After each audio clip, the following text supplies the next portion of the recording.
प्रारब्ध कर्म, गॉड ने मेरे साथ ही ऐसा क्यों किया। नमस्ते दोस्तों, यह है मेरा चैनल सुप्रिया प्रिस्टेस। और दोस्तों, आज मैं बात करूंगी कि ये प्रारब्ध कर्म क्या होता है। दोस्तों, आप में से जितने भी लोग हैं, जो भी मुझे सुन रहे हैं, जो लोग स्पिरिचुअल अवेकनिंग के प्रोसेस में है या फिर आने वाले टाइम में इस प्रोसेस में आने वाले हैं, आप लोगों ने एक चीज़ नोटिस किया होगा या फिर आप इस चीज़ को बाद में चल के अनुभव करेंगे कि आप लोगों को ना इस पूरे के पूरे अवेकनिंग के प्रोसेस में बहुत सारे एक्सपीरियंसेस दिए जाते हैं यूनिवर्स की तरफ से या परमात्मा की तरफ से, क्योंकि ये एक शुद्धिकरण का प्रोसेस है। और कुछ एक्सपीरियंस बहुत बहुत अच्छे होंगे और कुछ बहुत टफ होंगे या कह सकते हैं कि बहुत खराब होंगे, और जहाँ से आप बहुत ज़्यादा दुखी हो जाते हैं, उदास और बेचैन हो जाते हैं। फॉर एग्ज़ाम्पल कि आपने किसी इंसान को बहुत एकदम शिद्दत से चाहा, आपको ऐसा लगा कि आपको ये मिल जाएंगे, बट इन रियलिटी क्या हुआ, वो इंसान आपको नहीं मिले, किसी भी कारण से आप लोग अलग हो गए, सेपरेट हो गए। या हो सकता है कि आप एक बहुत अच्छे मैरिज में थे और सडनली आपने कभी नहीं सोचा था और अचानक से एक आपने डिवोर्स को एक्सपीरियंस किया। या हो सकता है कि आप बहुत अच्छे स्टूडेंट थे, आपने बहुत मेहनत से पढ़ाई की या किसी चीज़ पे बहुत ज़्यादा फोकस किया गोल ओरिएंटेड होकर, लेकिन एट द एंड आप वो चीज़ प्राप्त नहीं कर पाए और आपने देखा कि बाकियों को मिल गया, बट आपको नहीं मिला। लेकिन हमेशा से आपके दिल में कहीं ना कहीं ये चीज़ था कि यार मैं भी तो डिजर्विंग हूँ। आपको अंदर से एक विश्वास था, लेकिन आप किसी भी कारण से आपको वो चीज़ नहीं मिली। या आप एक बहुत अच्छा बिजनेस करना चाहते थे, आपने बहुत ज़्यादा एफर्ट भी दिया, आप बहुत ज़्यादा उसके पीछे आप टाइम भी दिए, लेकिन आपको वो चीज़ अचीव नहीं हुआ। लेकिन आपने देखा कि बहुत सारे लोग थे जो वो उन सब चीज़ों को प्राप्त कर चुके, जो कि आपके ही साथ स्टार्ट किए थे।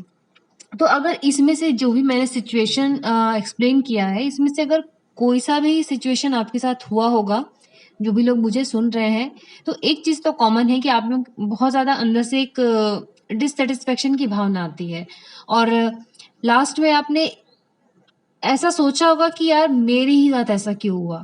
आखिर गॉड ने मेरे साथ ऐसा क्यों किया? मैंने कौन-सी गलती करी थी? मैंने तो ना कभी किसी का बुरा चाहा, ना कभी किसी का दिल दुखाया, ना कभी किसी को चीट किया, बट मैंने ये सारी चीज़ें क्यों अट्रैक्ट नहीं किया?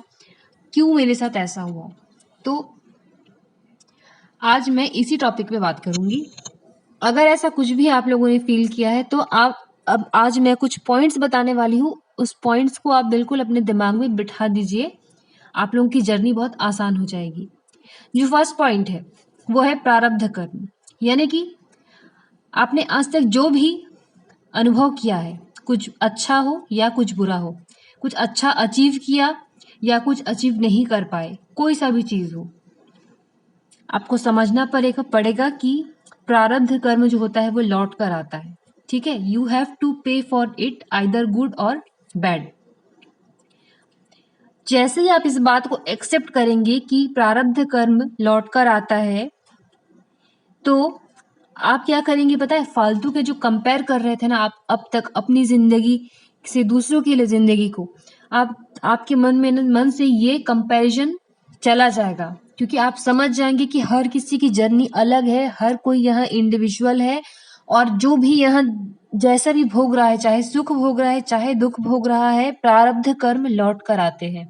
ठीक है, तो आपके दिमाग से बहुत बड़ा एक बोझ उतर जाएगा, आप दूसरों से तुलना करना बंद कर देंगे अपनी लाइफ को। ठीक, अब जो सेकंड पॉइंट है वो ये है कि ठीक है, आपने एक्सेप्ट कर लिया, और जहां से आप इस एक्सेप्टिंग मोड में आएंगे, आप देखेंगे कि ना आके आपकी अजीब सा एक मेंटल पीस मिल रहा है। आप मतलब जहां भी है, जिस भी सिचुएशन में है ना, आपने उसको एक्सेप्ट किया कि हाँ, हमसे कुछ हो गई थी गलती, तो आज ये हुआ। या हमने कुछ अच्छा भी प्राप्त कर लिया है, तो शायद हमने कभी किसी टाइम पे कुछ अच्छे कर्म किए थे जिसका कॉन्सिक्वेंसेस अभी लौट कर आ रहा है। तो आप क्या करेंगे पता है? ज़्यादा रिएक्ट नहीं करेंगे, अच्छा या बुरा या गुड और बैड, आप ऐसे जज नहीं करेंगे। आप एक मेंटल पीस में रहेंगे और करंट सिचुएशन को आप एज इट इज़ देखना चालू करेंगे, जो कि बहुत इंपॉर्टेंट है। और यहाँ से आप क्या करेंगे? छोटे-छोटे स्टेप्स लेना चालू करेंगे, बेबी स्टेप्स, ताकि आप अपने इस वर्तमान स्थिति को बदल सकें। अब मैं आती हूँ तीसरे पॉइंट पे, जो कि मेरे हिसाब से सबसे इम्पॉर्टेंट है कि पुरुषार्थ यानी कि आपका जो प्रेजेंट एक्शन होगा, जब आप एक्सेप्टिंग मोड में आ रहे हैं और आप फिर एक्शन ले रहे हैं कि नहीं, मुझे चाहे जो भी हुआ, जो भी मैंने आज अट्रैक्ट किया है, अचीव किया या नहीं कर पाया, अब मुझे अपने इस प्रेजेंट सिचुएशन को चेंज करना है और इसके लिए आप अपना पुरुषार्थ करेंगे या आप कर्म करेंगे और अपने इस वर्तमान लाइफ को या वर्तमान टाइम को, जो चाहे जितना भी टफ सिचुएशन हो, आप उसको चेंज करने के लिए एक्शन लेंगे। ठीक है, तो आप इस तीन जो भी मैंने पॉइंट्स बताए आप इसको बिल्कुल अपने दिमाग में सेट कर लीजिए। अब मैं आती हूँ कि ये कैसे करेंगे। ये थ्योरेटिकली तो मैंने बता दिया, लेकिन आप प्रैक्टिकली कैसे करेंगे। फॉर एग्जाम्पल, आप इतने ज़्यादा डिप्रेशन में हैं किसी भी कारण से, या आपका कोई कनेक्शन टूट गया, या आप कुछ अचीव नहीं कर पाए, आपका कोई गोल था जो आप प्राप्त नहीं कर पाए, तो वहाँ पर आपका जो मेंटल स्टेट होता है ना, वो इतना कमज़ोर पड़ जाता है कि आप वो नहीं कर पाते हैं। हम सोच तो लेते हैं, लेकिन उसको प्रैक्टिकली इम्प्लीमेंट करना बहुत टफ हो जाता है हमारे लिए। यहाँ पर एक चीज आपको बहुत मदद करेगा, वो है मंत्र चैंटिंग। आप अपने आराध्य की, जिन पे आपको आस्था है, विश्वास है, आप उनकी चैंटिंग स्टार्ट करिए। आप सुबह एटलीस्ट सुबह एटलीस्ट 7-8 मिनट करिए और फिर इवनिंग में आप फिर से 6-7 मिनट, 8 मिनट आप रिपीट करिए चैंटिंग। जिनको भी आप मानते हैं, आप शिव जी को मानते हैं तो आप उनके मंत्र करिए, या किन्हीं और को मानते हैं तो आप उनके मंत्र करिए। आप देखेंगे कि आपका मन इतना शांत होने लगा है, इतना आप इतने पीसफुल हो जाओगे ना कि आपका फोकस बढ़ जाएगा। आप अगर बहुत ज़्यादा डिप्रेशन से गुजर रहे थे, या कठिन समय से गुजर रहे थे, या किसी इंसान से आपको बहुत चिढ़ था, या आपका कोई बहुत बड़ा रिश्ता टूट चुका था, बहुत आप टफ या सैड वाले टाइम से गुजर रहे थे, आप देखेंगे कि आप वहाँ से निकल रहे हैं बाहर, आपको कुछ करने की ज़रूरत नहीं है। और जैसे ही आप ये चैंटिंग स्टार्ट करेंगे ना, आपका वाइब्रेशन इतना हाई हो जाएगा। और अगर आप कोई बिजनेस कर रहे हैं या आप एक स्टूडेंट हैं, आप देखेंगे कि आपका फोकस आपके काम पे बहुत बढ़ गया है।